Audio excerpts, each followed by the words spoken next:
go.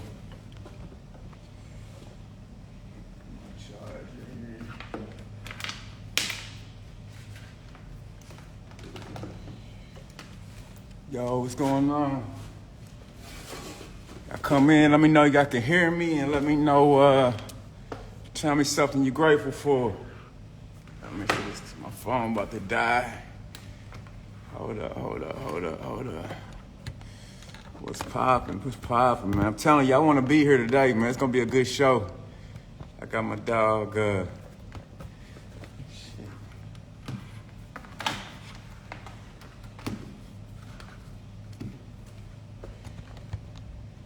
Can y'all hear me and see me all right? All right, shout out K Vineyard. Shout out to everybody gonna join me tonight, man. Gotta get set up here. I've been running, just got off the sled. Let me see, man. Let me see if my dog jumped in yet.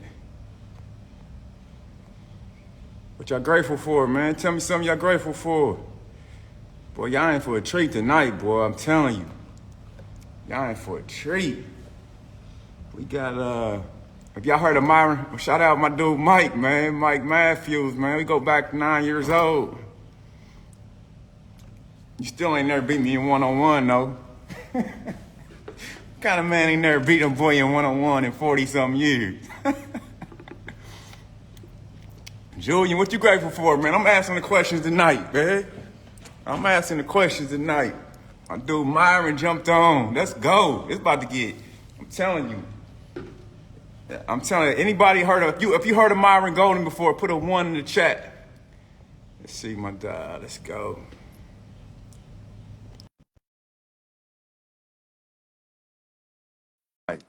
I'm excited too. I'm excited like everybody. Yo, shout out Prince, man. Prince part of my community, man. Everybody on here should be part of my community too. Mr. Infinity. There he is. Let's get What's it. Let's up? get it. What's up? Man, I'm vibing, man. How you doing? How's your day? Fantastic, brother. How was your day? You said what? Utterly fantastic. How was your day? I heard that. My day was good, man. I got up early, like around 5. Me and my youngest son went to go train, play ball, Okay. and just kept it moving. Went to this place called Hot Works, did a little Pilates. Let's Haven't stopped since, go. but Is that like hot yoga? So it's a place called Hot Works, man. Everybody, I feel like it should be more people should know about it. It's actually a 24-hour Okay. infrared studio where they have different rooms that fit like 3 people. It's usually just me by myself, but it's infrared Yeah. sauna. Mm-hmm. And then they have different classes. So they have like virtual instructors. So they got like Pilates, yoga, Oh, core, wow. warrior, like they got bike, they got the rower. So it's a really cool, Yeah, that's a cool idea. great idea, That's a man. I'm great telling you, I was thinking about concept. doing something like that. What's that? That's a great concept. Yeah. Yeah, I do my I do my infrared sauna probably 3 or 4 times a week, but I do my cold plunge every morning. Like almost Oh wow, every morning without fail. So yeah, I go hot and then cold. It's like it's invigorating. Yeah. man, you do that every day? Yeah. The, inf- the Just about. Like I didn't cold plunge this morning because I had an early meeting, but like tomorrow I'll sauna, cold plunge. Wake up at 5:30, sauna, cold plunge, and then I soak in hot Epsom salt after the cold plunge. It's like hot, cold, hot. Let's go. Man, what's that do? You said it's invigorating, it kind of get you Well, going, yeah, wake you it up, and kind increases your circulation. It wakes you up. Like you get in some 39-degree water first thing in the morning, up to your neck yeah, for about 5 to 8, 13, 15 minutes. Oh yeah, you're gonna wake up. man. You're gonna wake up. Yeah. Hey, that's that cold. The cold plunge is something I never been able to just. I Oh, guess it's all mind it's though, mind. huh? It's definitely it's mind over matter, bro. Like in fact when I do my challenge, I give one of the assignments is to do a cold plunge, but only with their Mm. hand or their foot. Some people do it with their whole body, and the reason I do that is because it gives you access to your parasympathetic nervous system and gives you the ability to turn off your freak out mechanism, so that when you get ready to close a big deal, you don't start freaking out. You just breathe through it. So Mm. yeah, So it's amazing. you the first person that really told me a practical benefit from doing that, like a real life Oh practical yeah, yeah, equation, because like this. because it hurts. Like when you do a cold plunge, it's painful. It's not kind of, sort of, maybe a little painful. It's so excruciatingly painful that it's imagine if you had a toothache in your elbow or a toothache in your knee. That's the level of pain it is. It's like toothache level pain in every joint that is submerged in that cold water. But here's why I do it. Because pain, like anxiety, is an output from the brain. It is not an input from the body. So pain is an output from the brain. It is not an input from the body. Like if I touch this water bottle and I can feel that the water bottle is smooth and it's cold, my hand is sending a signal to my brain saying this is smooth, it's plastic smooth bottle, and it's cold. Like even if my eyes were closed, I could tell this is probably a bottle of water. Like I'd be able to tell that with my eyes closed because my hands are sending a signal to my brain. But when you have pain, if I accidentally hit my hand with a hammer, or if I accidentally cut my finger with a knife, the pain that I feel is not an input from my hand; it's an output from my brain to let my body know you need to do something different, right? And so that's why if somebody is in an accident, or if they were in the military and they lose a limb, or they had some kind of neuropathy and they lose a limb, even though they don't have the limb, they can feel pain in that limb because pain is not an input from the body, it's an output from the brain. And so because it's an output from the brain, you can turn it off. But you have to learn how to turn it off, right? Like you've been coaching people forever, like in how to get in shape, right? So why do people quit? Why do people quit working out? Because it's hard, because it hurts, because it's not fun, because it's not easy. And what happens is their freak out mechanism in their brain is screaming at them, stop doing this, you're going to die. Well, you're not going to die. Your brain is very theatrical. Your subconscious mind is very theatrical, and it catastrophizes everything to make it feel like it's worse than it is. Anyway, that's not what we jumped on here to talk about. But but I do cold plunge every day, and I love to cold plunge every day, and my body looks forward to it, even though my body hates it as soon as I do it. Oh, but it loves it as soon as I'm done. Wow. Isn't that with anything in life, man? That's the Anything paradox that's of life. Yep. I call it the easy hard principle, right? Easy on the front end is hard on the back end. Hard on the front end is easy on the back end. There's nothing good at the end of a road that starts out easy. There's nothing good in a road that starts out easy. Wow. All the good stuff is at the end of the road that has rocks and thorns and thistles and curves and cliffs. Nothing's good at the end of a road that starts out easy. So what? And so what? You see, people stop because they haven't mastered that freak out mechanism, huh? They've got zero control over it. So any little freak out thing your brain tells you, most people just do it. That's why I say anxiety is the thief of your dreams. Anxiety, a thief of your dreams. I'm gonna dig in quick, man, because you already throwing haymakers at the community, man. You know what I'm saying? So no thing, no harm intended. Yes. So listen, man. So one thing about me, I've had the reason why I am Mr1nf1n1n1, I am here today at 45 and still able to run, jump, play, because I feel like personally I have some really, really strong hardships, I should say, in my life, you know? And so I would like to know, because your level of awareness and your level of consciousness, I actually been digging into your content the past couple of days, and I'm like, man, there's levels to awareness. There's levels of consciousness, but I feel like you don't get there without pain. Oh, you don't? I feel like you cannot, because I know there's no way I'd have been able to get my level of understanding, and not to say it's very high, but I've never would have been able to get there without going through excruciating pain on all levels: mental, physical, emotional, spiritual. So what was your transitional point, or what was your bottom that caused you to have this level of understanding? Well, the reality is, it's not one thing. It's a culmination of life experiences. For me, fortunately for me, this is going to sound odd. Fortunately for me, I was born in a segregated hospital in Tampa, Florida in 1961, because black people were not allowed to be born in Tampa General. I was born at Clarify Memorial Hospital in Tampa. And this was 6 or 7 years after the polio vaccine had been discovered. And but they didn't have access to the polio vaccine.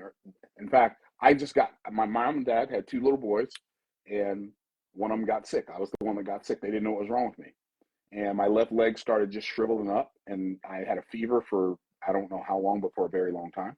And my parents moved all the way from Tampa to Pennsylvania before I got diagnosed and treated. Well, by that time, it had affected my left side so much that my left leg, by the time I was 13, was 2 inches shorter than my right leg. And I walk with a brace on my leg then, I walk with a brace on my leg now. I used to have to wear orthopedic shoes, and kids made fun of me. And I said, I don't know if you noticed what I said when I started talking about this. I said, fortunately for me, I was born in a segregated hospital. I contracted polio as an infant. I've walked with a brace my whole life. Kids made fun of me. So that was a blessing disguised as a curse, because it was the difficulty of like learning how to navigate my way through that gave me the strength to navigate my way through other hurdles and obstacles I'd have to go through in my life. Does that make sense? I mean, it makes a lot of sense. It can make complete sense hearing that from, because I'm telling you, man, I've been around a lot of people, and there's not a lot of people are on a certain level of frequency consciousness and that have access to information just out the ether. And I was watching, I'm like, man, this dude is just pulling stuff, you know what I mean? So that explains where you have that's the difficulty part. But the answers that I've discovered, the level of awareness. Okay, so let me ask you a question. Who knows everything? I do. No, I mean everything. Who knows everything there is to know? Like everything there is to know. God. Exactly. God and only God knows everything. So what is awareness? The ultimate in awareness is to have your perspective match God's perspective as much as humanly possible. The more your perspective lines up with his perspective, the higher your awareness is. And so I started reading the Bible when I was 17, or I started reading when I was 16 or 17 years old. I'm 62. I've been studying, reading the Bible, meditating on it, like doing word studies, learning the Hebrew language, like all of this stuff since I was 16, 17 years old, so that I could understand life better. The perspective that I have is not the result just of the difficulties that I've gone through, but it's the difficulties that I've gone through while having access to the ultimate instruction book in life. And that's what gives, like the insight that I have, whatever insight, whatever high level of insight I happen to have, it's because, like the scripture says in Isaiah, my ways are not your ways, saith the Lord, neither are my thoughts your thoughts. As the heavens are higher than the earth, so are my ways higher than your ways, and my thoughts are higher than your thoughts. Okay, well then, if I begin to do things God's way and to think the way God thinks because of what he's told me in his word, well now I have a higher level of awareness because God knows everything. As I like to tell people, God's not going to be right about heaven and wrong about everything else. So, anyway. Yeah. No, I appreciate that. So speaking of the Bible, speaking of that and religion, so are you a religious person, a spiritual person, or what's up? Okay. Yeah, That's a good question. yeah, So yeah. no. Because there's a lot of I'm dog. Let me finish. okay. There's a lot of Okay. dogma in religion now. It's a lot of people use that Bible for a control mechanism. They try to, in my opinion, let me speak for myself, to Well, keep people at a certain level of knowledge. But you sound like you learn and you study and you there applied are it for people yourself. who attempt to use the Bible to control people. There are people who attempt to use money to control people. There are people who attempt to use medicine to control people. There are people who attempt to use water and food and shelter to control people. We talk about Like the Bible. people, right? But people who seek to control people will use anything at their disposal to seek to control people, right? It's not, I mean, that's not exclusive to the Bible. It's like a human, it's a human, what's the word I want to look? It's a human character flaw. To seek control over other human beings is a human character flaw. And the Bible is not a religious book. So you ask me, am I religious? I'm not religious. The Bible's not a religious book. I believe in God. God is not a religious character. I believe in Jesus. Jesus is not a religious character. So when I say religious, when I say the word religious, this is what I mean. When people tell you there's something you must do to appease God, and you have to do it their way, right? So I don't do that, because I don't believe there's anything we can do to appease God. I believe that God can only be appeased by God. And this is not even a conversation. I mean, the intent of this conversation is not necessarily about God, but, and like there are people who are like, okay, why do you got to bring the Bible into it? Well, that's the perspective that I have. I don't have a different perspective. But the difference is, unlike a lot of people who either believe the Bible or claim to believe the Bible, I have no vested interest in getting somebody to agree with me, because I believe that if somebody believes something is true, if they really believe something is true, they can believe it all by themselves. So if I was the only person in the world who believed in the Bible, I could still believe in it. And if nobody else believed in it, everybody else thought I was crazy, I'd be okay with that.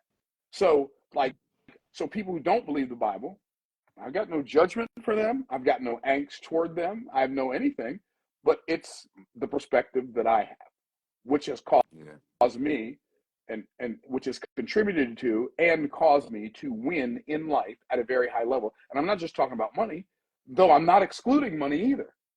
Does that make sense? So no, I'm not a religious person.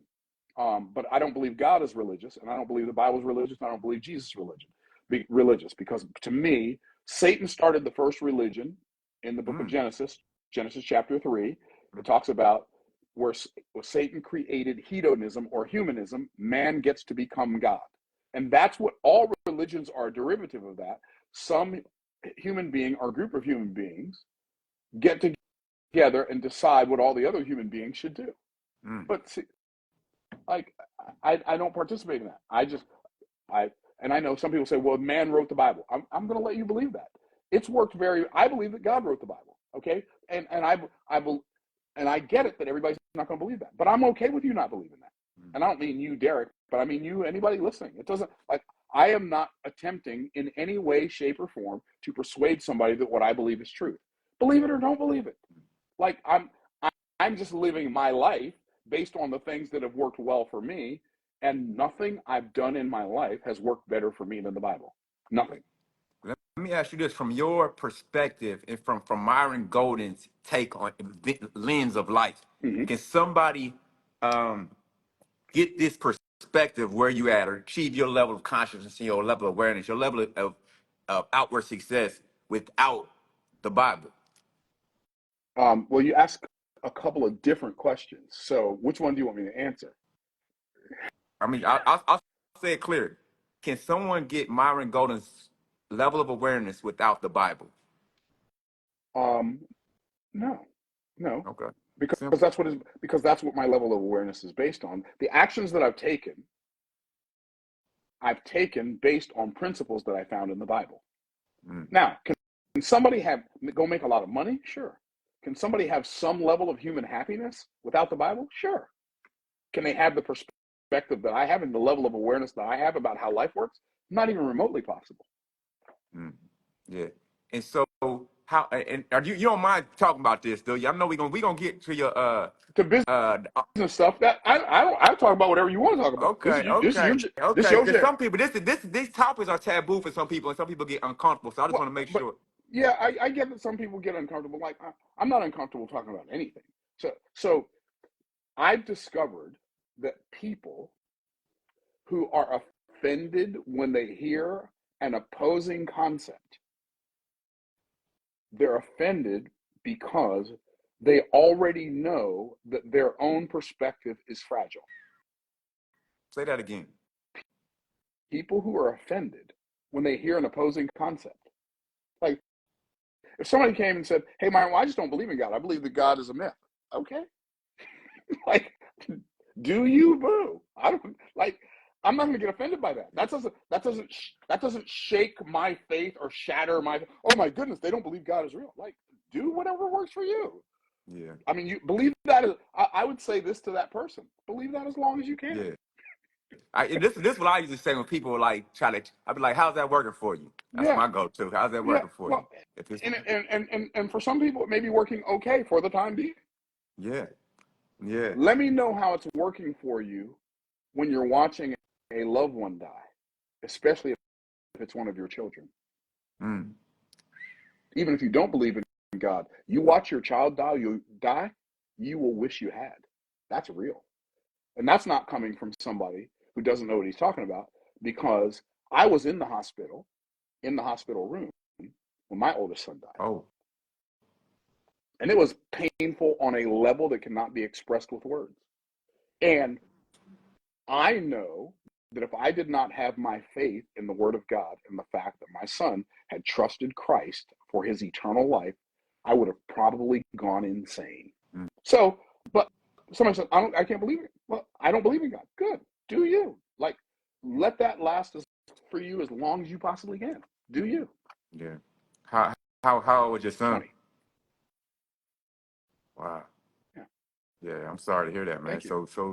So you, yes, like seriously, genuine. I have a 21-year-old and an 18-year-old Mm-hmm. myself right now. So, Yeah. It's so I don't have any compulsion. Like, I am not. I don't like, if somebody wants to believe what I believe it. Like, even like, if I believe something, the thing I know, one of the ways I know I really believe something is I can believe it all by myself. mm, All these people who want to silence all the opposing voices, they're afraid their lives are going to get found out. mm, that's real, man. That's real, man. Let me ask you this, because you said God wrote the Bible, right? Yes. And you said that you believe in the Bible and you study the Bible. And I want to talk more about how someone can learn what you know through the Bible without religion, because a religion is kind of pummeled on collective Yeah. consciousness a little bit. But my question is this: is does God speak through you? Does God speak through me? He does when I'm saying the things he said. And when I say with the things he said, like, if I'm quoting scripture, God's speaking through me. Like, does God speak through me like he spoke through the prophets? No, no. Yeah, yeah. Be, like, no, I'm just going to say Okay, no. Like, does okay. God show me things through my experience of life, and then has he commissioned me and every other human being to do everything in our power to make the lives of every person we meet better?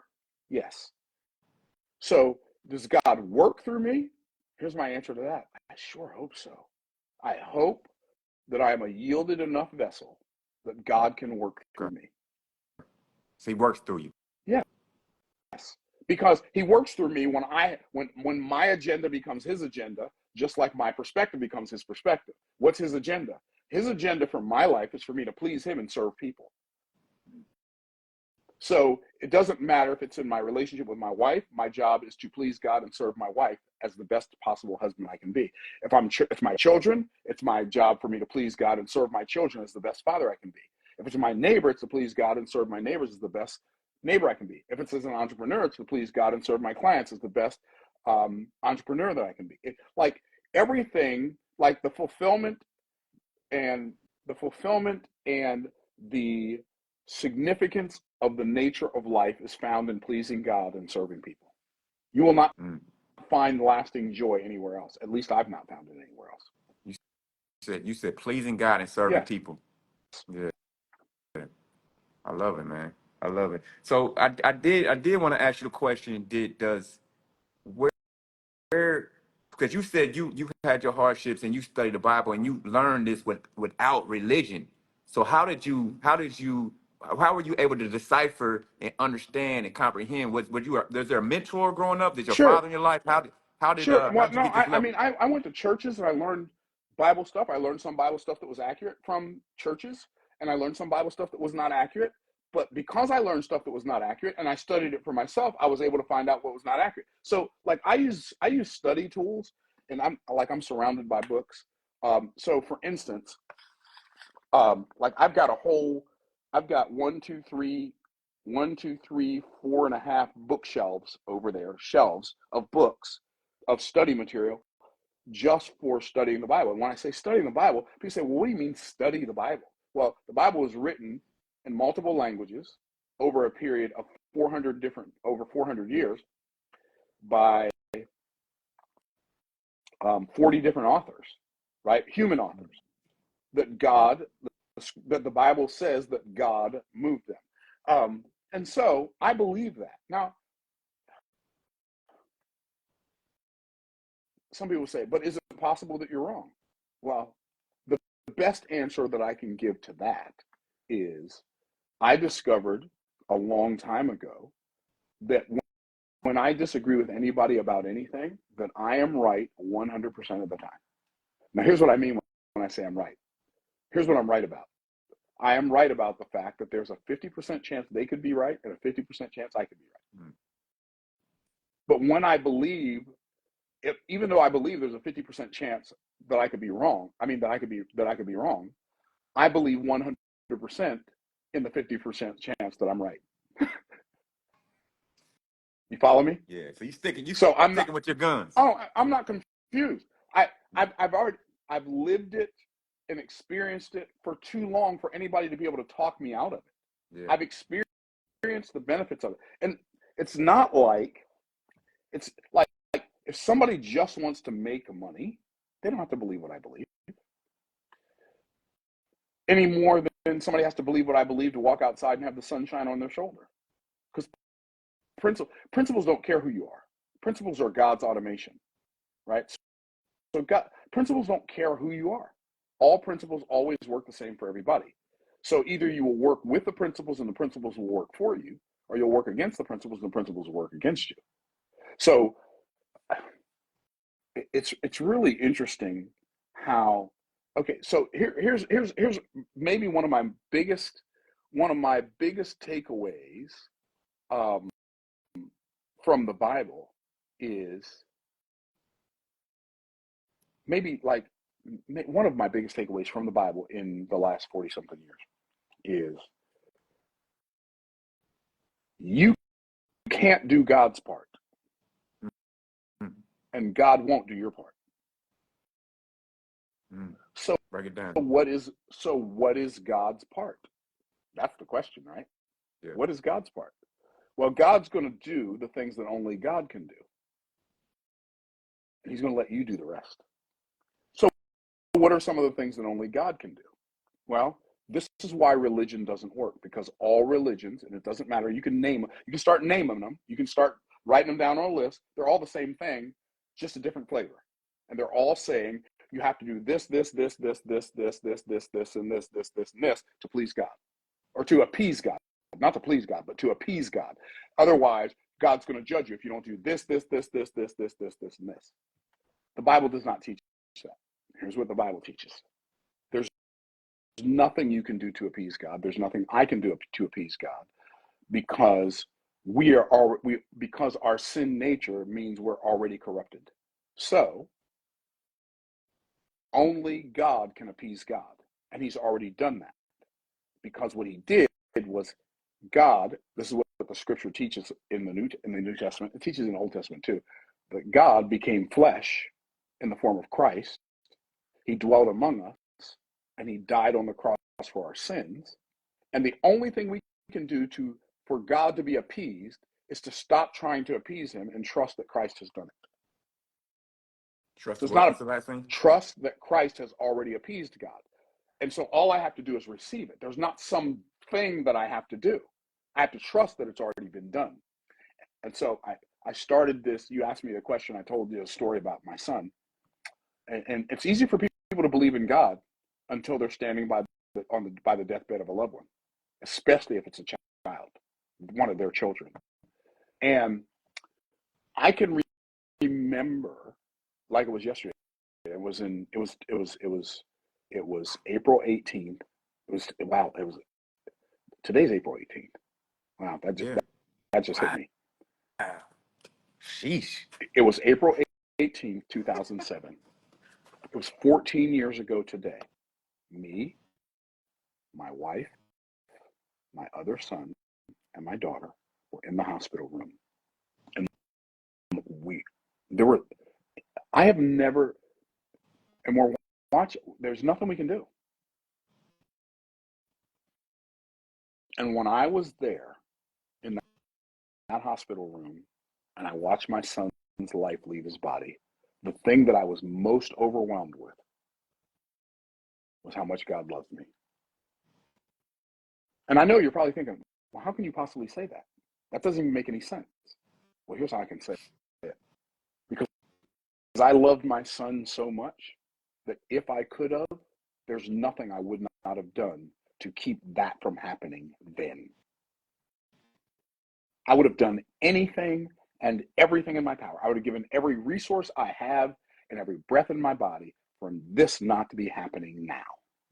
But guess what? I couldn't do a single solitary thing about it. You say, how did that remind you of the love of God? Because God watched his son die on a cross. He could have done something, but he didn't, so that he could save me. I don't love anybody that much. And that's why God doesn't accept religion. He only accepts the payment that he gave, which was his son, to pay the price for our sins, not some religious exercises. So anyway. Oh, that's real, man. Hey, hey, 14-year anniversary today, huh? 14 years. Man, God bless you, bro. Thank you. God bless Thank you. you. And God bless you, man. I appreciate you sharing that story with us. My pleasure. I mean, I say my pleasure. It's my pleasure to share it with you. But the scripture says this, that we are to comfort others with the same comfort wherewith we ourselves are comforted of God. See, like, I don't know any answers that aren't Bible answers. I don't know any family answers that aren't Bible answers. I don't know any fitness answers that are not Bible answers. I don't know any health answers that are not Bible answers. I don't know any, like, not ones that work. I don't know any relationship answers that are not Bible answers. I don't know any business answers, any financial answers, any wealth answers. I don't know any of those answers that are not Bible answers. Yeah. Not religion, Bible. That's right. There's a big difference because the Bible is not a religious book. Yeah, it's funny. I got a shirt, man, I made. It says God has no religion. It's like on my website. It's kind of funny. That's a coincidence too. Let me ask you this, man. Not to shift it up too much. One thing you said was, um, you can have money, like you can be successful financially, but lacking a lot of areas of life. And right now, I feel like social media is kind of pushing a lot of people, like get a Lamborghini, get successful, get Yeah, but a a big house. Lamborghini is not. But You can be. let me finish. Let me finish, Okay, Myron. yeah, go ahead. Yeah, I go just ahead. I just want to ask you, what is success to someone that has Bible answers? Like, what is a There- Bible answer for the definition of success? Give me 1 second. I'm gonna grab a drink. yeah, that's. I don't know that you could ask a better question than that, bro. So, what is the Bible definition of success? There is only one. And if you're taking notes, here's the Bible definition for success that I found. Discover the purpose for your life. Develop yourself for that purpose, and then deploy yourself in that purpose. Oh, no, yes. Discover the purpose for your life, develop yourself for that purpose, and deploy yourself in that purpose. You are successful. Period. One more time. Discover. The purpose for your life. Yeah. Why were you created? Why are you here? Discover that. Develop yourself so you can do that. Become the person who can fulfill the purpose for which you were created, and then deploy yourself in that purpose. Go do it. You're successful. Yeah. And And so you what? can be rich and not be successful, and you can be successful and not be rich. It's a little harder to be successful and not be rich, but it is possible. Yeah. But you can be rich and not be successful. There are a lot of people who are rich and not successful. Yeah. Yeah. Speak on that, man. I've been in this space for a long time, and I've traveled, and I've been a lot around a lot of influencers, and it's funny, man. You would think they not what their social media presence is. Sometimes when you get around them, they're really in a depressed state, you know. Yeah. So it's kind of funny. They have the big houses, the cars, everything you would think are attachments of success, but really are facades. But Yeah, and so what there's it nothing what, wrong with nice stuff. I mean, I have nice stuff. I have nice cars. I live in a decent neighborhood with, nice nah? house. I take nice vacations. I feel like you should be abundant Yeah, financially. I Yeah. am abundant financially, but that is the result of my success. It's not the it's not the cause nor the evidence. Those are just they're byproducts. The stuff, the cars, the private jets, the jewelry, those custom clothing, all that stuff. Those are byproducts. Yeah. Yeah. Yeah. You be That's not the clean though. essence. What's You that? be clean though. You be fresh, Oh, man. I be seeing you. oh, I'm not going to misrepresent it in any way possible. I'm going to represent, and so I love it. because I'm a king who's representing a king. Uh, See, talk about it. God. God is a king, and the Bible is a book about a king, a royal family, and the culturalization of a foreign land called Earth. And a king, a kingdom, a royal family, and the culturalization of a foreign land called Earth. So Who's God the is a royal king family? who's the royal family? That's a great question. Those are in the royal family who receive Christ, like I talked about before, trust in his death, burial, and resurrection as their propitiation, as their access to God, and not some religious exercise. And then he he adopts them as children, and so now they're in the royal family. Mm, mm, That's why I'm a king. I'm the king of my thing. I'm a king who's yielded to a king because he's the king who desired to make me a king. mm. So so I it's interesting how people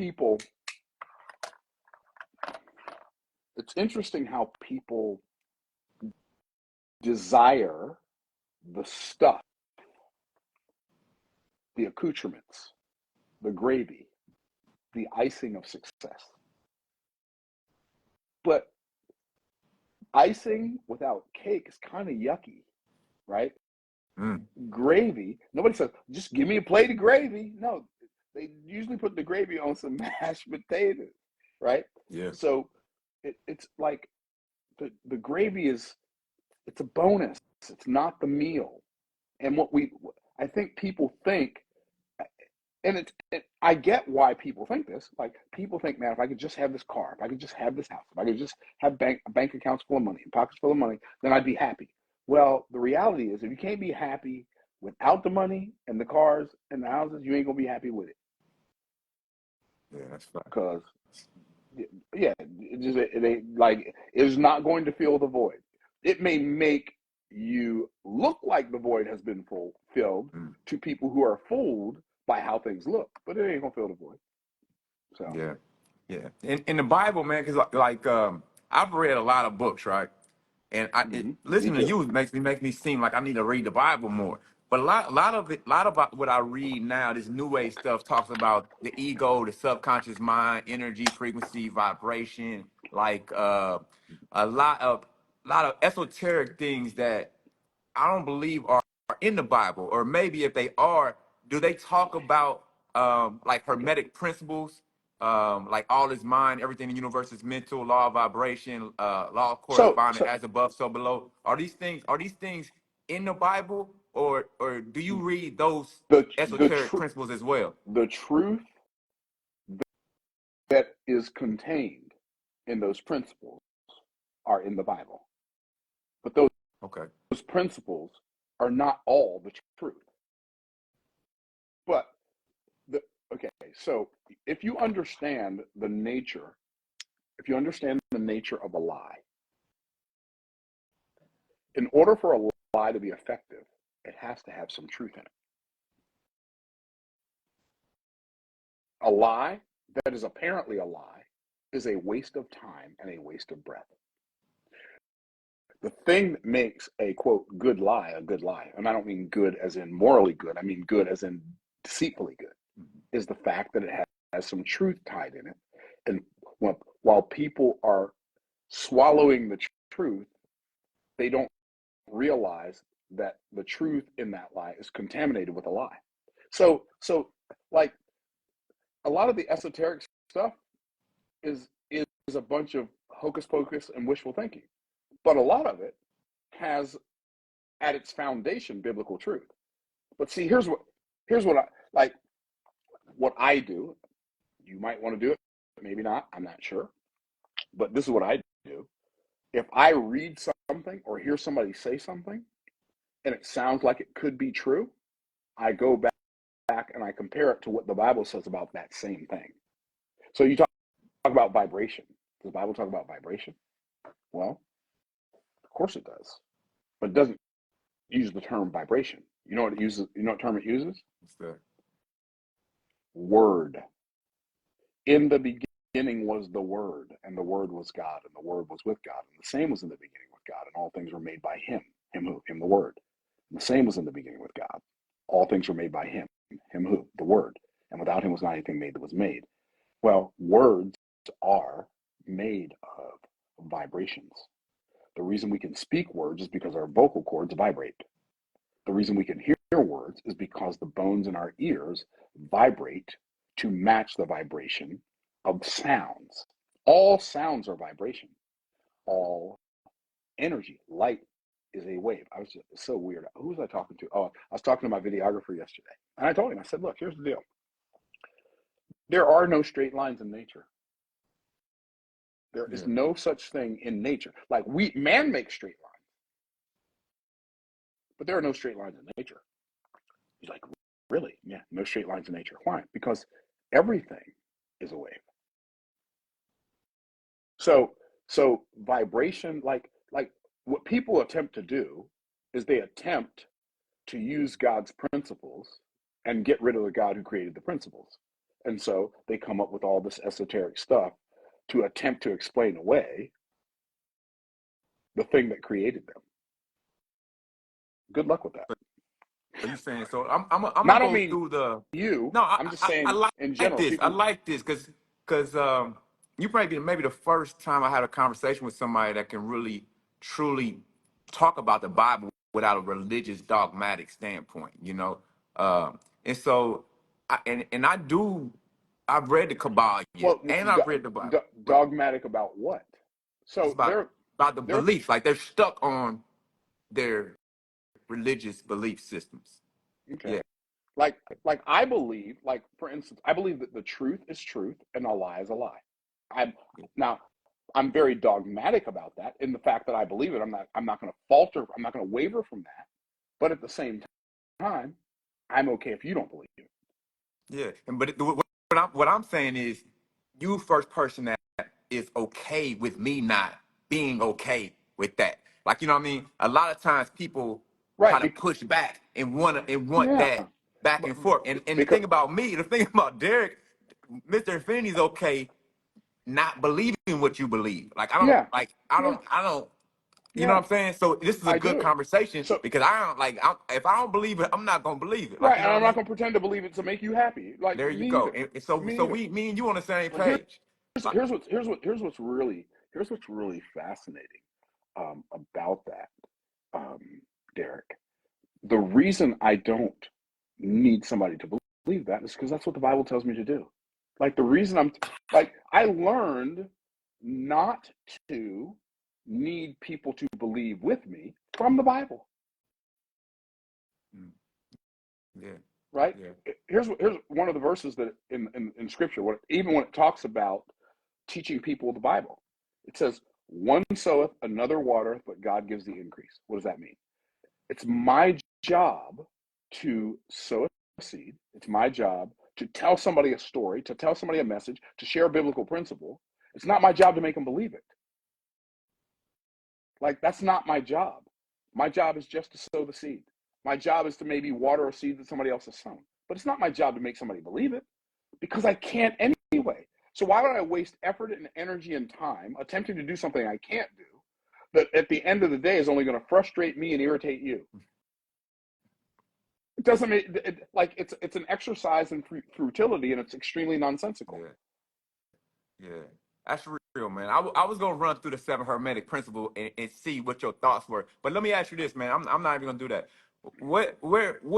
Because you seem very confident, I should say, about your beliefs, like, which is good. You know, everybody should be confident about the belief. Sure. Who can Myron Golden? Are you still? Do you still got room in your cup?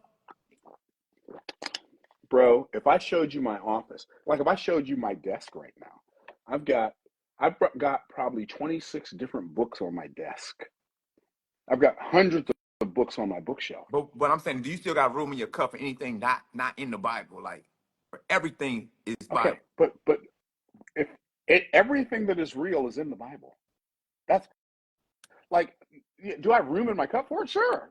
Okay. But if it's real, it's already in there. Okay. Everything's in there. It is the everything is in the Bible. Everything is in the Word of God. And when I say everything is in there, I don't mean like the schematics for an iPhone are in there. That's not what I mean, right? Okay. But all truth is in the Bible. It's in there. Do I have room for it? Sure. But I've not seen it. Like, I've been studying it for over 40 years. I've not found a truth yet that ain't in there. Yeah, you know what? One time, man, I was like 25, man, and I was like part of the Israelites. You ever heard of like Sure. the Israelites? Sure. So I really got deep into that, you know, Mm-hmm. and I feel like it helped me at that point. You know what I mean? Mm-hmm. They was really very militant. Mm-hmm. But one and you know they dig that Bible deep, right? They got excerpt for excerpt. They like, and so one part of the Bible, it says, like, in the Bible, I don't know, maybe you can help me find it, but it says this is the only book you will ever need. Get rid of all other books. And so I remember that day. Yeah, Is that the Bible definitely does not say that. it says this is the only book that you would. It says, I'll find it. I'll find Okay, it. yeah. It's it. Yeah, I mean, I've read the Bible multiple Okay. times. I've never so. In fact, the Apostle Paul in the Bible Yeah. said to Timothy when he wrote to him, "Bring me the books, but especially the parchment." And the parchment would have been the scriptures. So, Mm. yeah, I'll find it. But yeah, I was just saying that day. Let me finish. That day, I got rid of all. I had like 100 books. I threw all, put them all to Goodwill. But wow, let me ask wow. you this, man. Like, because another part, because I do read the Bible, and another part of the Bible is called the Apocrypha. What do you think about the Apocrypha? And let me tell Well, people don't know what the Apocrypha is. The books that they took out the Bible, and I've yeah, really learned. different, I learned a lot in the Apocrypha. yeah, different books that were in the Apocrypha. Here's what I believe: that the Scripture says that God has preserved His Word, and if it was supposed to be in the Bible, it would be in there. I don't. I believe the Bible. I believe the Apocrypha has some good history in it, but I don't believe it's a part of the canon of Scripture. But it's got some good history in it, So you don't like mess with the like the Apocrypha. works, like the books of Josephus, like the works of Josephus. It's got some good history in it, but it's not Bible. So Okay. that's what I believe. Okay. So I'm now I am 20 to 40 minutes from my house, depending on how traffic is. So, do you want to talk some business stuff? And I'm happy to talk Bible too, Nah. but Yeah. Let's get I've got into it. maybe 10, 15 more minutes, Okay. and I don't. Okay. So, Let's I talk mean, about. Let's talk. this has been a great conversation. We need to do this again when we plan on doing this. Yeah. This is Let's a get great conversation. into it. Let's get into it. So the big reason why Myron is on, because he has an event coming at May in the 22nd. Is it 21st, 22nd, 23rd. 21st, 22nd, 23rd out here in Tampa, Florida, which I'll definitely be attending. And it's called Offers Offer Life Mastery Live. Offers Offer Mastery Mastery Live. Live, OML. And so, and one time we were talking yesterday, and you told me everybody should have 4 offers. Can you break down those for offers, Well, and then kind of talk a little bit about your event that's yeah, going to be. in business, but even more important than everybody having 4 offers, I'm going to say this: everything that you desire in your life that you don't have right now is on the other side of an offer that you have not made yet, an offer you haven't created, conveyed, or converted yet. Say that one more Everything that you do, time. I like that. everything that you desire in your life and you don't have it right now, it's on the other side of an offer that you have not created, conveyed, or converted right now. Everything that you have in your life, you have because either you have made someone an offer or accepted someone else's offer or both. Everything. The car you drive is because you made the dealership an offer. The house you live in is because you made the people who you sold it to an offer, right? The job that you have, the person who you work for made you an offer to pay you so many dollars. You made them an offer to work so much for that money, right? So everything is offers. But it's so fascinating to me that people will live to be 60, 70, 80, 90 years old and never, ever take a single solitary class on making offers. Think about that. You go to school, they teach you how to read, they teach you how to write, they teach you how to do arithmetic, right? They teach you science and social studies. They make you memorize a bunch of useless stuff you'll never use in your life, but nobody teaches you how to make offers. You know what's really tragic? There are people who pay tens of thousands and hundreds of thousands of dollars to go to business school, and they don't learn anything about making offers. There are people right now who are watching us live right now who have businesses that are struggling because nobody ever taught them how to make offers. There are lawyers that go to law school and they graduate from law school and they pass the bar and they get a degree and now they know how to practice law, but nobody ever taught them how to make offers to potential clients so they can get clients for their law firm. Same thing's true about doctors. It doesn't matter what business you're in. Like, when was the last time people watch them, have you ever taken a class on making offers? I mean, other than one that I've taught. Like, have you ever taken a class? Yes or no? Right. Yeah, I guess there's a little bit of a delay, but you don't learn. It's not something that they don't teach it. They don't teach it in college. How to make offers. Everything's an offer. If you're married, you made somebody an offer, or you accepted an offer. It's all offers, right? And so what's in business, there are 4 types of offers. If you want to have a successful business, anybody can build $1 million business. $1 million business is not hard, but you have to master 4 types of offers. Aren't you glad to build $1 million business? You don't have to master 40 types of offers. Aren't you glad you don't have to master 400 types of offers or 4,000? It's just 4. Here's what's cool about 4. We can all count to 4, right? It's a pretty low number. We can all count to 4. That's number 1. Number 2, if it's only 4 things, we can probably remember 4 things. We remember phone numbers that are more than 4 digits. We can remember 4 things. Literally, building a successful, profitable business. Master 4 offers. Master lead generation offers. You have to have somebody to sell to. Where do those people come from? Lead generation offers. Number 2, core product offers. So I don't see one of my books here on my desk. Yes, I do. So this book right here, this book is one of my core products, Derek. This book right here is one of my core products. This book is 172 pages of pure, juicy business goodness, right? But this book sells for $30. Okay? This book sells for $30 plus $9.99 shipping and handling. That's $40. We sell the book funnel for this book does between $30,000 and $70,000 a month in revenue. I wrote the book once, but the offer is out there on the internet and it brings money in every day. Every day of my life, this book makes me money. Why? Because I put it on an offer. So this is a core product. So you got lead generation offer, core product offer. Then premium value offer. Premium value offer is your profit center.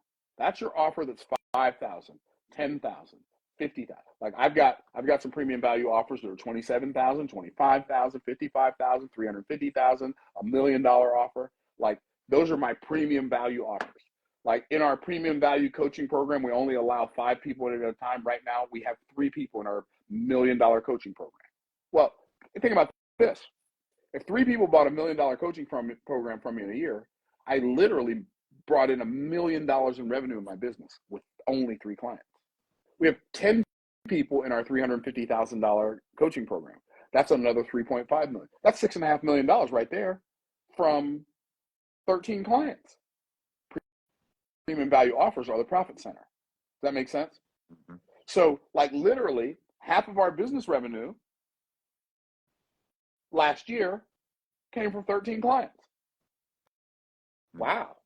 So do you understand like that nothing I'm talking about is really super difficult. It's not like building a rocket ship and flying it to the moon, right? It's all stuff people can do, right? So lead generation offers, premium value offers, core product offers, continuity offers. What's a continuity offer? It's something that you sell once, but you get paid on it for the rest of your life.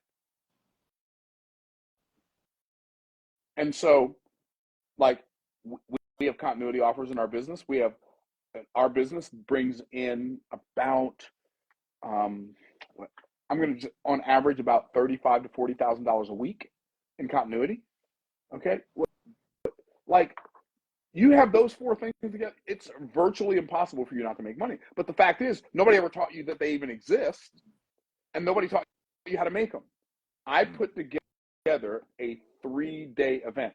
I've got some of my successful students coming in to speak, but I've got 2 of my favorite authors / business coaches coming in to speak. Daniel Priestley speaking. I don't know if you know who Daniel Priestley is.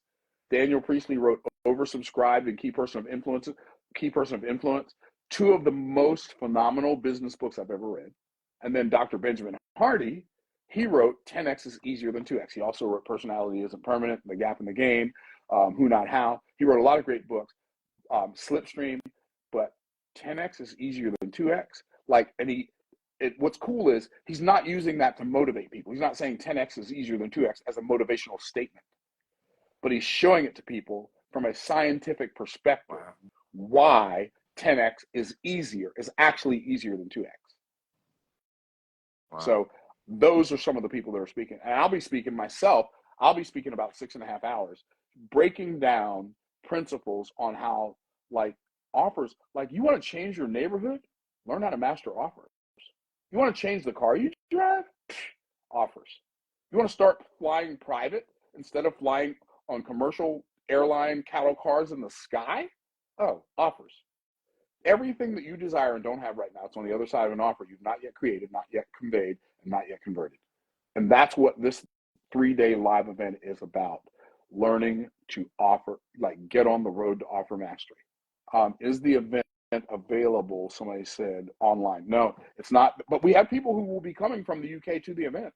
We have people coming from all over the world for this event. It's gonna be big, man. Let me say this before you go. Anybody that wants ticket to this event, DM me the word offer, and I will send you a link. So try to grab it from my link that I send you. So DM me the word offer, and I will send you the link to be able to join the event. And I'm sure it's gonna sell out quick. So make sure that last year it sold out in 2.5 weeks. And we had a waiting list of 275 people who could not get in the room. Yeah. So I'm gonna give you a good deal. So DM me the word offer, and I will send you the link so you can buy the ticket. And you do not want to miss. Yeah, there are 3 levels of tickets, by the way. Pick the one that works for you. Yeah. And like you said, you don't want to miss this, man. If offers in business, they are everything. In business, they're everything. And I'm learning this. I've been in business, man, like an entrepreneur for the past pretty much my whole life. And I've never really truly understood offers, you know, and with the climate and the way social media and the way technology is moving so fast, if you do not get on board with having offers, understanding this new economy, you're really gonna be left behind. You really won't be able to really leverage yourself and your talent the way that you could if you have offers. So I'm excited to 100%. man. 100%. And somebody was saying, like, what are the principles again? So the 4 types of offers: lead generation offers, core product offers, premium value offers, continuity offers. And there are people typing offer in the comments. Do you want them to DM you the Yeah, word offer or type in the comment? DM me after, or if you can get on, DM me the word offer after we get off, and I'll send you the link. I haven't, I And can, maybe you can pin the link right now, or if you can type it in right now, you can do that too. yeah, Or if you've that's got actually somebody who a can do good that, idea. that way It's people a can long. just click it. Yeah, that's okay. Just do it anyway. They'll be fine. All they got to do is click it. If you can put it in there, like if you can copy and paste it in there, okay. So what you want to do is you want to learn how to create offers, convey offers, and then you will convert the Yeah, offers. So create, convey, and convert. there it So let me is test. right there. I'm gonna test it, make sure it works. Yep. I'm gonna pin it. Let me see. Oh, you have to pin it. Yeah, how do I pin this thing? So you touch it, and then it'll say pin comment. Hold up. All right. Boy, So you more technically savvy than me, man. What's going on? that's funny. You That's funny. 62, right? You say you 62? How 62, long? bro. How long I'll be you been an 60. entrepreneur? Since I was 25. Okay, So I'll be 63 May 14th. So I'm almost coming up. 63. Let's go. Let's go. Let's go. 63, that 9. That's a good number, man. Yes, Three sir. six, like Nikola Tesla. I know you don't mess with Tesla if he's not in the Bible, but 369. Oh, The, three is the number of God, 6 is the number of man, and 9 is the number of truth. there you go. I knew it had to be in the Bible somewhere, man. Because Oh yeah, it's Tesla, in there. Tesla was a bad boy. He was indeed. Tesla was a bad boy. So listen, man, you got another like 10 minutes, man. So maybe get some questions. For you, My let's go. my guy, my guy. And if y'all got any questions for the GOAT himself, you know what I mean? Myron Golden, shoot him a question. But I wanted to ask you some little quick hitter questions, man, real quick. Okay. Just to kind of get to know you a little bit. Like who did you look up to growing up? Like My, who would you look up my to dad, growing up? my Your dad, father? 100%. He was there all the way through, huh? 100%. Oh, My dad, my mom. Yep. wow. Wow. What's your secret? What's the secret talent you got? Really, my short game in golf is fire. It's professional level. Let's go. Let's go. Uh, Give me the person that you would trade places with for a day.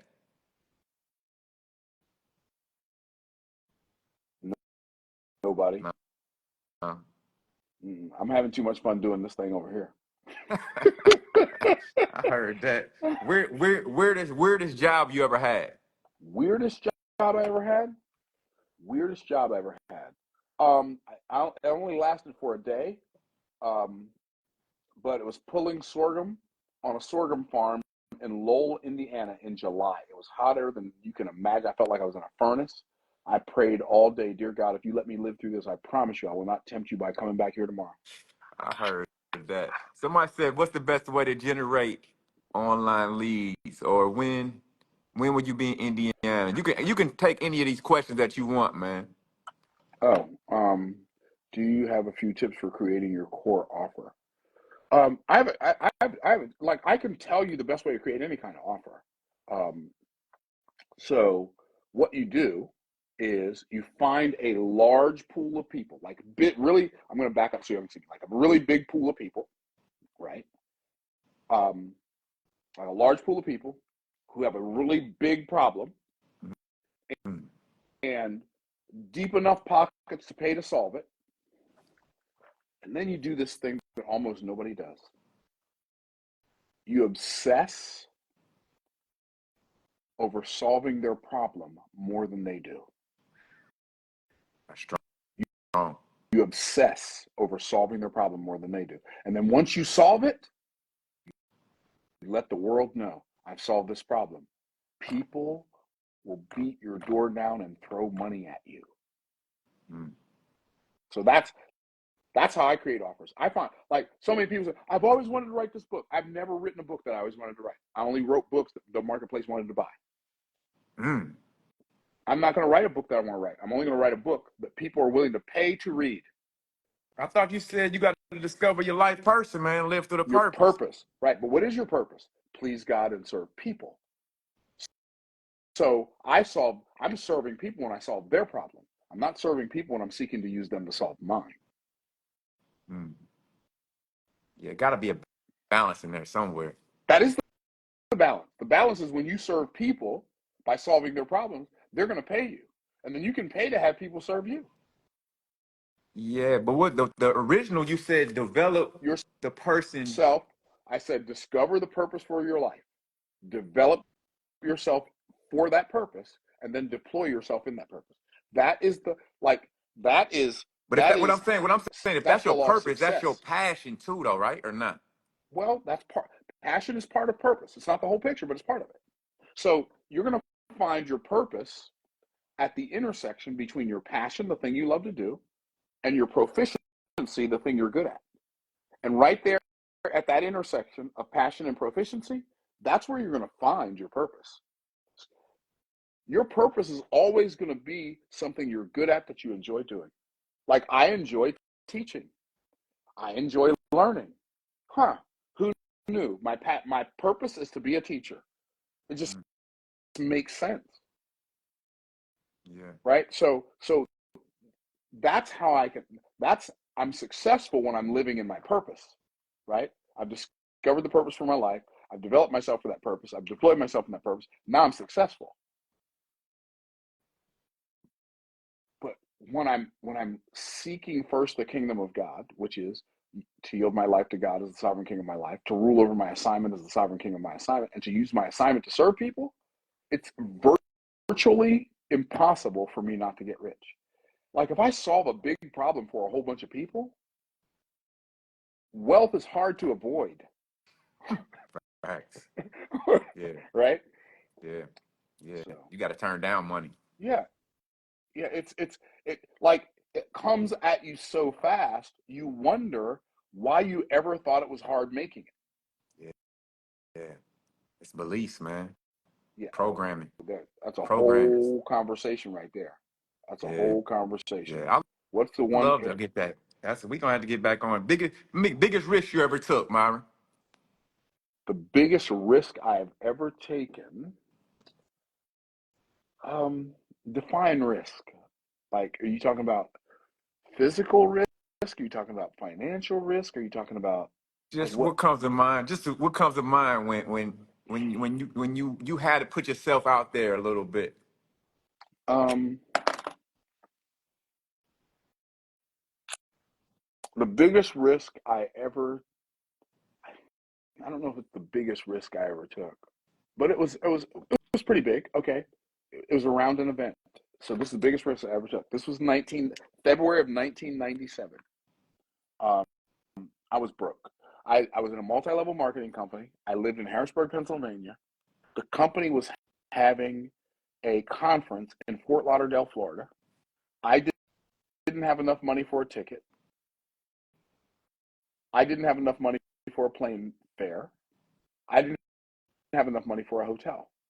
But there were people in this company that I knew when they were broke, and now they're making $10,000, $20,000 a month. And I said to my wife, I said, babe, I'm going to go to this conference. If I don't go to this conference, I might not be in this business a year from now. She said, go, do your thing. The problem was I had enough money. My dad let me borrow his van. I had enough money to drive to Fort Lauderdale, but I didn't have enough money to get back home. I didn't have enough money to get a ticket, and I didn't have enough money to get into the conference. So, but I went anyway. And I know that it was, there's nothing about this story that makes any sense. Nothing. It doesn't make any sense. And I said, okay, I'm going to go to Florida. I got here. There was a guy in my team who I recruited who was the number one income earner on my team. He was also a millionaire before I even recruited him because he had inherited a family business. And so he was already rich. So I got there. He's like, I was like, yeah, man, I don't have a ticket. He said, I'll buy you a ticket. So he bought me a ticket. He scalped the ticket from somebody who was selling the ticket, who bought one from somebody they couldn't sell it. So he got me a ticket. So I got into the conference. I didn't have a hotel room, but I brought my dad's van and had a bed in the back of it. So I just slept in my dad's van. I didn't have enough money to get back home. I went to the conference. And I realized at that my life changed forever at that. It was not only the biggest risk I ever took because I didn't have enough money to get back home, but it was the conference that changed my life. Because while I was there, I realized why I was still struggling after already being in this business for almost a year and a half, why I was only making $1,000 a month in this business.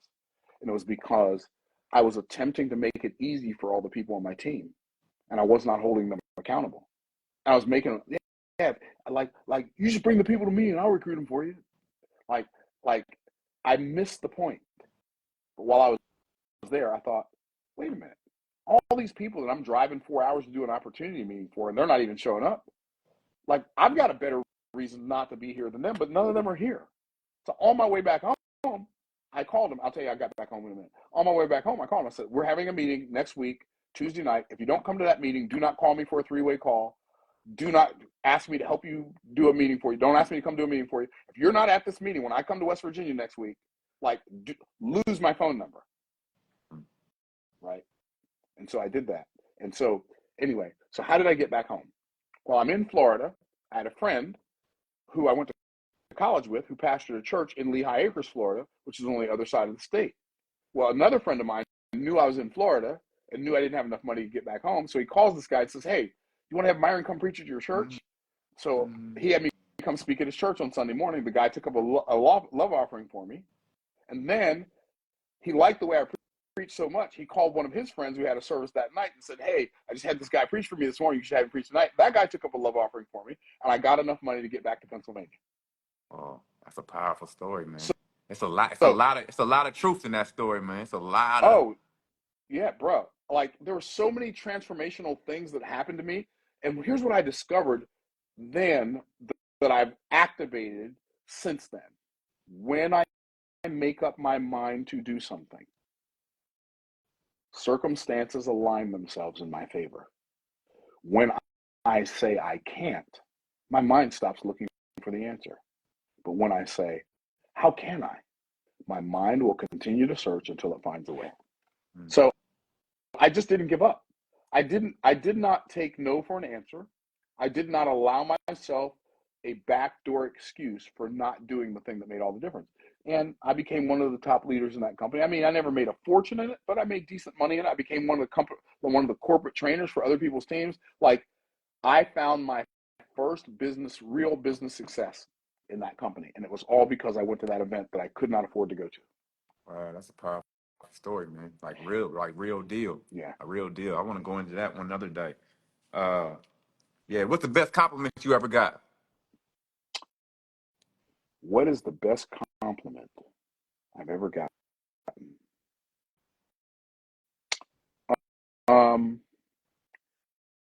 It's probably from my daughter. I think the book is at home.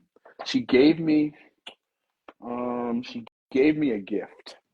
It was a little book, and it was like the things I love about my dad. And in fact, she just said this to me again the other day. She said, truly, you get the Joseph Award because when you do better, everybody around you does better. So strong. That's strong, man. That's it. Yeah. I got a couple more, and then we get you out of here, Myron. All right, bro, because I gotta drive home, and I gotta get up at 5:30 in the morning. Give me. This I do. I gotta be up at 4:30, so I'll beat you. Give me. Okay. Just give me 3 things you're grateful for. You can't say health. You can't say family. 3 things I'm grateful for, and I can't say health. I can't say family. Yeah. I'm grateful for the fact that the teenage boy that I went to high school with, shared the gospel of Christ with me when I was a teenager. I'm very thankful for that. I'm thankful for the fact that I grew up poor and I had polio as an infant. Damn.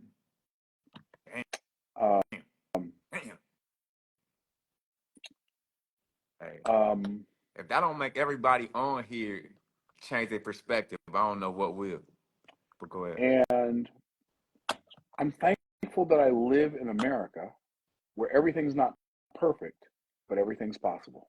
I love it, man. I love it. Hey, where can people find you that are just now learning about you and Yeah. and tell a little last bit about your Offer Mastery Live.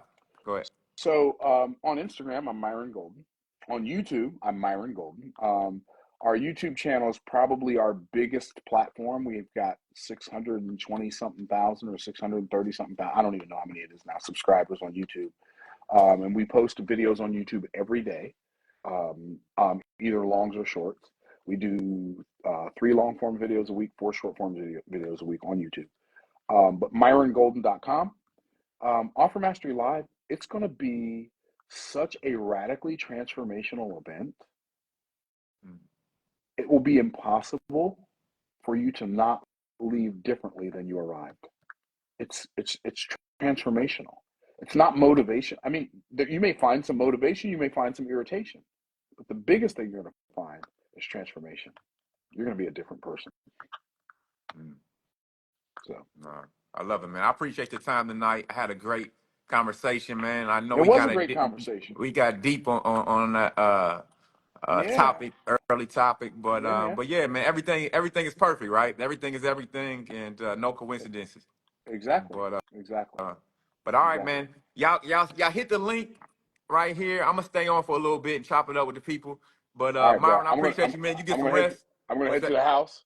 Appreciate y'all. Lots of love to my people. I look forward to seeing y'all at Offer Mastery Live. Deuces. Peace.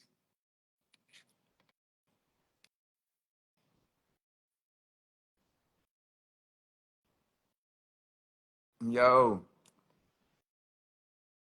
what y'all think about? What y'all think about Myron, man? Myron, that's my first time. I didn't really know about Myron, but it's funny. He right in Tampa. He reached out to me because I was selling stuff out my studio. He reached out to me. Was like, man, can I get that back extension machine? And it's kind of crazy how lives cross, you know what I'm saying? And so he came here and I sold him my back extension machine and we just started talking. And I didn't even know nothing about him, but he seems like, I'm telling you, like, because I believe in energy, frequency, and vibration. And when you're on a certain alignment, when you're on a certain frequency, you can't help but to cross paths with other people are in alignment with that frequency. Like, you know what I'm saying? So everything is everything. There's no coincidences in this reality. Like, you know what I'm saying? You are.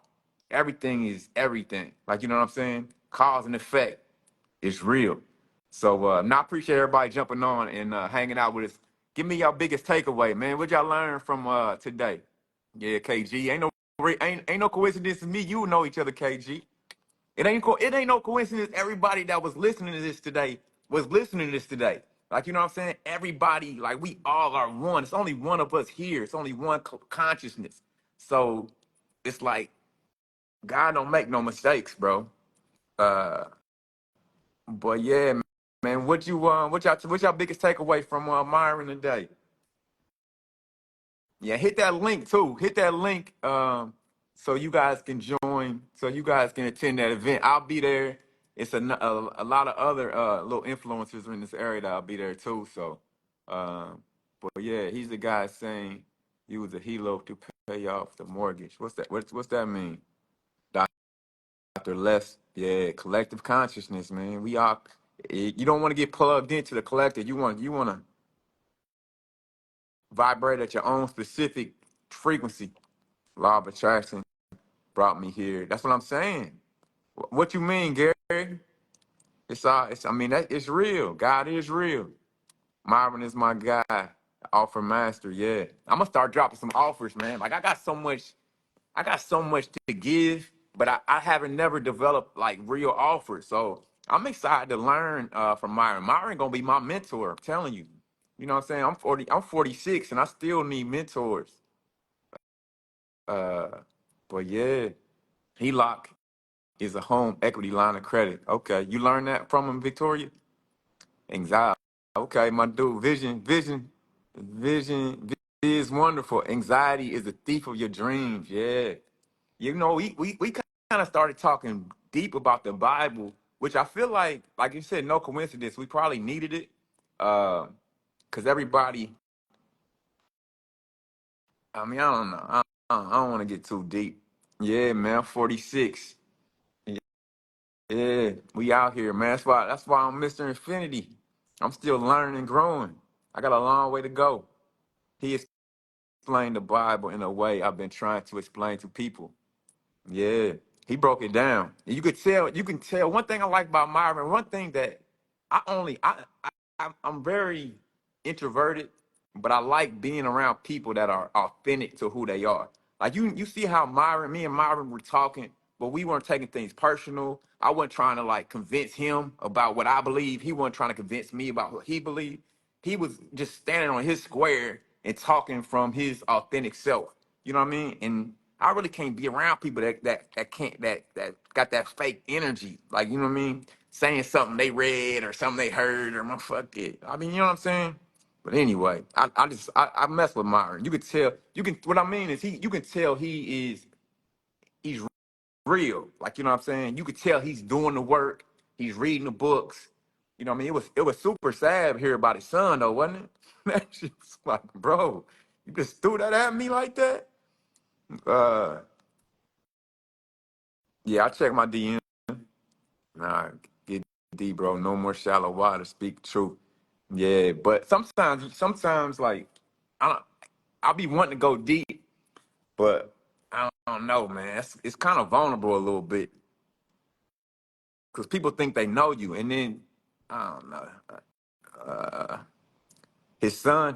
We was talking. I was like, my first question was like, because I know there's no way I would be who I am today without going through deep, deep pain, deep suffering, deep like, you know what I mean, like hurt.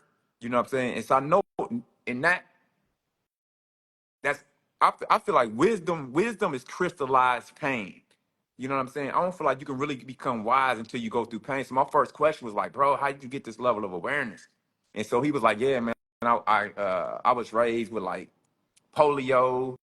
My leg is 2 inches shorter than my other leg. Might have said 2 feet. He said he got to wear braces. He said he was like uh, born in like a segregated hospital or whatever. And then he was like, yeah. And the crazy part about it, this give me chills low key. He was like, man, yeah, my son died 14 years ago on April 18th. And like today is April 18th. Like, you know what I'm saying? So that's how you know we in a dream, right? That's kind of how you know we living in a simulation. How in the fuck did, that's crazy. And he wasn't even thinking it though. He was just like, yeah, my son died on April 18th. And today is April 18th, man. So really not no coincidences. Yeah. Vulnerability is key, man. But the one thing I'm gonna tell you my biggest weakness in life, man, because I've been through so much, man. And maybe you want somewhere on here, man. It's like it's hard to trust people, man. Like, you know what I mean? It just seems so many people are just out here living this 3D matrix, trying to like, man, what can I get? I need more, I need more, I need more, and they don't care who they fuck over, man. So that's why I kind of stay to myself, and I want to talk more about like real stuff, but people, man, people just they just take it and try to like manipulate you with it afterwards or something. But yeah, man, he lost his son. His son was 20 years old. And that hit me hard, man. I got an 18-year-old and a 21-year-old. You know what I mean? And you know what I mean? When you going in that age, man, when you 18 and 20-year-old, those are real pivotal ages in your life. But yeah, man, somebody can help me trust people more. I appreciate it. Yeah, self-service. Yeah. Yeah, so it's cool being around people that are genuine and authentic. Like, you know what I mean? So when you find somebody like that, you really gotta really appreciate it, really take them in and really like, you know what I'm saying? Cause like in the Bible it said, man, if you find one friend out of 1,000, you know what I mean, count it a blessing. You know what I'm saying? So yeah. But I'm just ranting, man. I appreciate it, Zilla Life Jetway. Kilo Gear Pro, what's going on? We with you all the way. Right on. I appreciate you. Kilo Gear, man. Y'all go follow Kilo Gear, man. We about to do some big things, man. This gonna be the next wave of training. Kilo Gear about to take over the sportswear market. But we gotta put some swag. We gotta put some swag on Kilo Gear, man. They missing a little culture. But we don't have to trust people. Just trust that God does everything on purpose and on time, no matter how it looks. Now that's real. But I'm saying, what I'm saying is, I know that's a flaw in me. I know it's a flaw in me. Not, I wish I could, but it's a trauma response from everything, and I don't know how to fix it. Honestly, that's what I'm saying. I know it's my fault. I know it's like, I know it's not healthy. Shit, I wish I could go around just like, you know what I mean? Like I was when I was young, man. But when you get drugged through the mud so many times, you be like, man, come on with that. Will you do a live in the future talking about the hermetic principles? Yeah, I'm gonna start doing YouTube videos. I got a community. You can sign up for my community. Uh, but yeah, I'm gonna start jumping. I'm gonna start doing more YouTube videos, man. Kind of talking a little bit about a little bit of everything. You know, I kind of got pigeonholed with ATG being a fitness guy, and I like fitness because that's a good way for me to like build a brand. But I feel like more people need just real talk, man. But without I'm a psychologist outreach. If you need to progress, I'm gonna hit you up for real. I'm gonna hit you up. Y'all got me being vulnerable now. I'm talking to 277 people. That's wild. You might can make a new agreement with yourself, tricks trauma. Read the book for. I know the 4 agreements. I've read that book plenty of times. Probably need to read it again though. But yeah, if y'all got any questions, if not, I'm probably just gonna. I gotta be up. I gotta drive an hour right when I wake up. Shout out to my youngest son, 11. We've been waking up every morning. He be getting there at 6 a.m. and training right before he go to school. So that's my dog, man. He putting that work in. Vulnerability is power. Yeah, I appreciate you. And your weakness, he's strongest. Lean on him more. The more you know and trust in him, the sooner trust and believe others without expectation. Yeah, we came across the other shift trial. We had to set something big for the marketplace. Yes, sir. Yes, sir. You gotta send me a DM, man, so I can know, so I can remember you. Boy, yeah, man. I feel like, don't y'all feel like the world is kind of shifting right now too? We going to like, it's a lot of upheavals happening for us to kind of like clean out like old traumas and old belief systems, old patterns, and old ways of being. I feel like in like we moving into a new age of consciousness. You know what I'm saying? So I feel like that's really what's taking place right now. You know what I mean? So there's no coincidences. And me and Myron getting together, him being right here in Tampa with me, I feel like it's a blessing for me. So I'm thankful for that. But I do feel like there's a big shift in awareness happening and taking place right now. So those that really are matching the frequency of where this earth is going to be in a paradise pretty soon. You know what I'm saying? But we just got to keep doing the work, keep being disciplined, keep self-restraint. You know what I mean? Self-love, all that, man. Discipline is key. Mike, what's good, man? You stayed for this whole time. Appreciate you staying, Mike. What do you think about the solar eclipse? Man, I really didn't even. Man, I talked to Mosey about it. Mike Mosey said, man, it was probably the most beautiful experience he ever had in his life, and a couple other people said that too. So, what you think? What y'all think about the solar eclipse, man? Y'all enjoyed it? Major momentum shift from past traumas. Yeah, y'all feeling the frequency, the energy out here. It's all energy and alignment.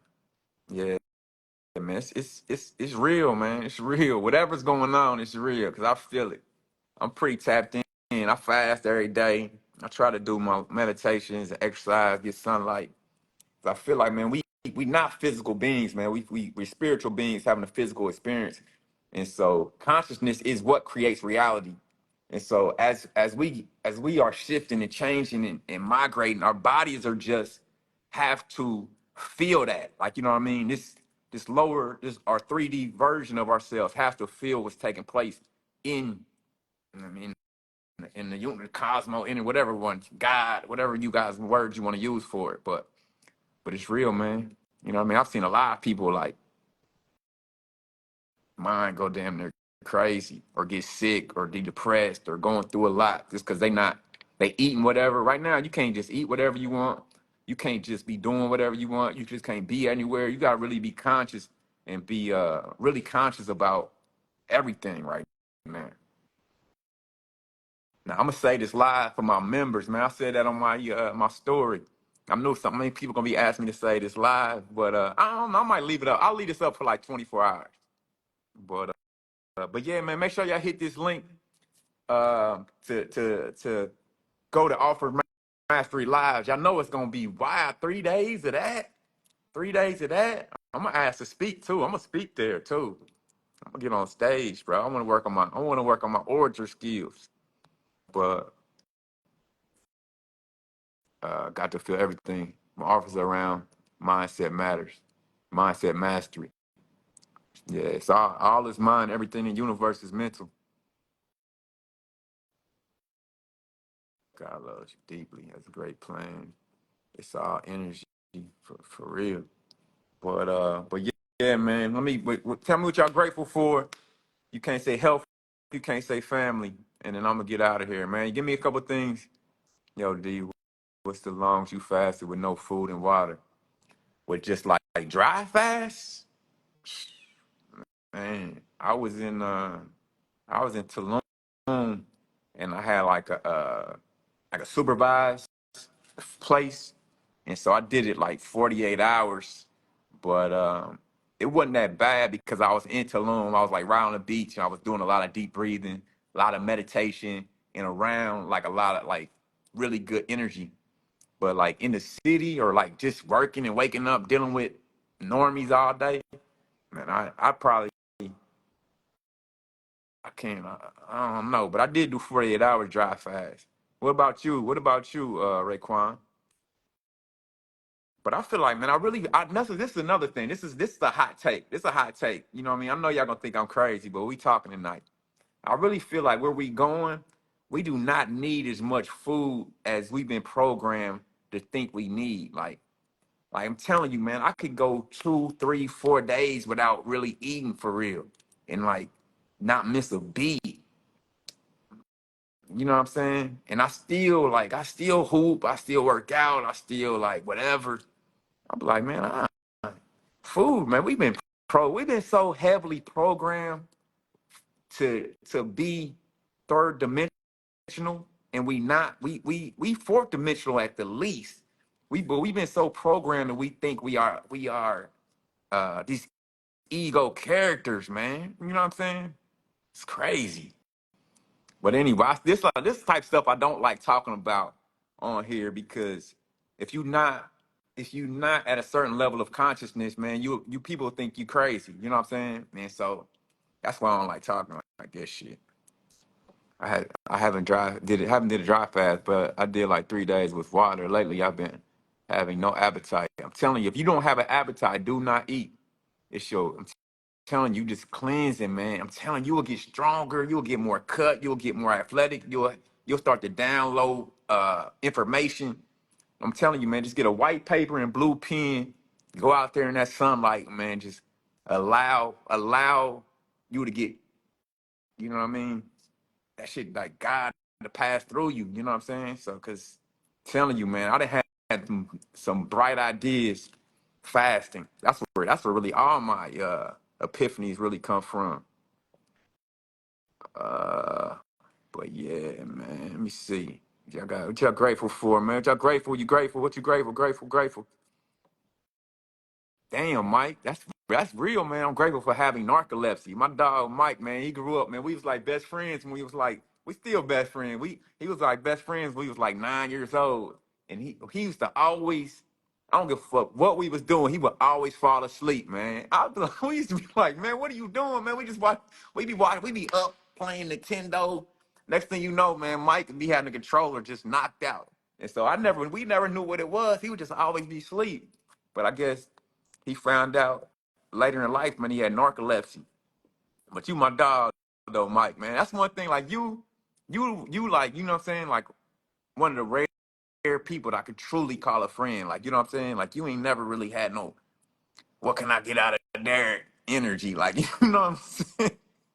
That energy is wild, man. But you always just been like, just chill, cool. You know what I mean? What's popping? Life is for living, and I'm grateful to be alive. One love from the UK. Shout out UK, IV channel, the hardest. One love, color. I'm grateful for my breath, the love I get to give, and the fact that we each have an individual purpose that is just as important as the next one. Man, that's powerful, man. We all out here. We need each other so much. We need each other so much. I'm grateful that God showed up my life at 15 years old, gave my life to him without no influence of others or anyone else. That's when I knew it was real. Man, that's powerful. Yeah, yeah. I feel like when you connected to God in a way, being in a good energetic place is all the food. I'm telling you, like trust trust your intuition. We've been so heavily programmed with the thoughts of the matrix that sometimes we don't even listen and really trust your intuitive self.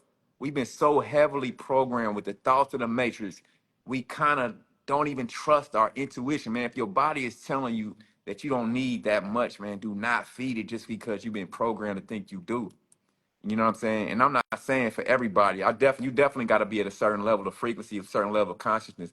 But if you're at a certain level of consciousness, man, 99.999% of what's going on is you can't even see. It's empty space. It's called dark matter. You know what I mean? The primordial waters of noon. It's like, and so everything is living. You know what I'm saying? So you don't have to just consume physical food because you've been programmed to think you need physical food. But it made me understand people more. Narcolepsy made you understand people more? What you mean by that? Happy and great, do it for the body, helps me. Simply grateful for the opportunity to learn every day. Let's go. Dr. Lee Johnson, grateful for growing up and understanding of our relationship of time, learning the value of a minute, hour, a day, year from life experience, lessons, healing, love of self from God. That's powerful. Happy and grateful for all the downloads and inspiration I get on a daily basis, all as well as a powerful gradient of my experience. Dr. Les, appreciate you. Chosen Cotty, holla at you, bro. Yeah. All right, y'all. I appreciate y'all jumping on, man. I had fun talking to Myron, man. I'll probably do that again. Cause he's you can tell he's a force out here. And you can tell he'll be around. He got good energy, so he's gonna be around for the next 10, 20 years, going hard, only getting better. So hey, I appreciate you, man. I'm grateful for everybody that stayed on here tonight. And peace.